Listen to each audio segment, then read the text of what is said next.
Hi friends, welcome to Monish craft. இன்றைக்கி நம்ம பார்க்க போகிற ரெசிபி வாழைத்தண்டு ஃபிங்கர் சிப்ஸ். இது சாப்பிட்றதுக்கு நல்ல மொறுமொறுப்பாக இருக்கும். ரச சாதத்தோடு தொட்டு சாப்பிட்டிங்கன்னா ரொம்பவே அருமையாக இருக்கும். ஈவினிங் ஸ்நாக்ஸாகவும் நம்ம சாப்பிட்டுக்கலாம். வாங்க ஃப்ரெண்ட்ஸ், அந்த ரெசிபி எப்படி செய்கிறதுன்னு பார்க்கலாம். வாழைத்தண்டை நாரெல்லாம் எடுத்துட்டு நான் இந்த மாதிரி நீளமாக கட் பண்ணி வச்சுருக்கேன். உங்களுக்கு எந்த சைஸு தேவையோ அந்த மாதிரி கட் பண்ணிக்கோங்க.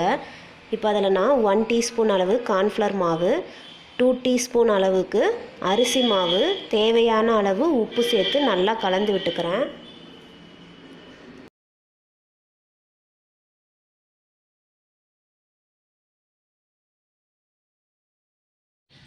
இப்போ அதில் 1 டீஸ்பூன் கடலை மாவு, தட்டி வச்சுருக்க பூண்டு, கொஞ்சமாக மஞ்சள் தூள், தேவையான அளவு மிளகாய் தூள் சேர்த்து நல்லா கலந்து விட்டுடலாம்.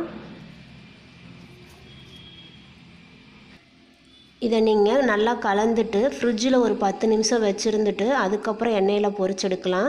நல்லா அந்த மசாலாலாம் அந்த வாழைத்தண்டோட ஒட்டியிருக்கும். இப்போ நான் இதை ரெடி பண்ணிட்டேன். எண்ணெயில் இப்போ பொரிச்சு எடுத்துக்கிறேன்.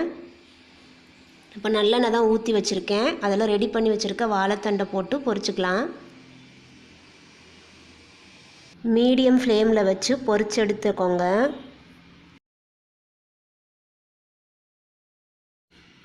இந்த எண்ணெயோட சலசலப்பு ஓரளவுக்கு நல்லா அடங்கிடுச்சு.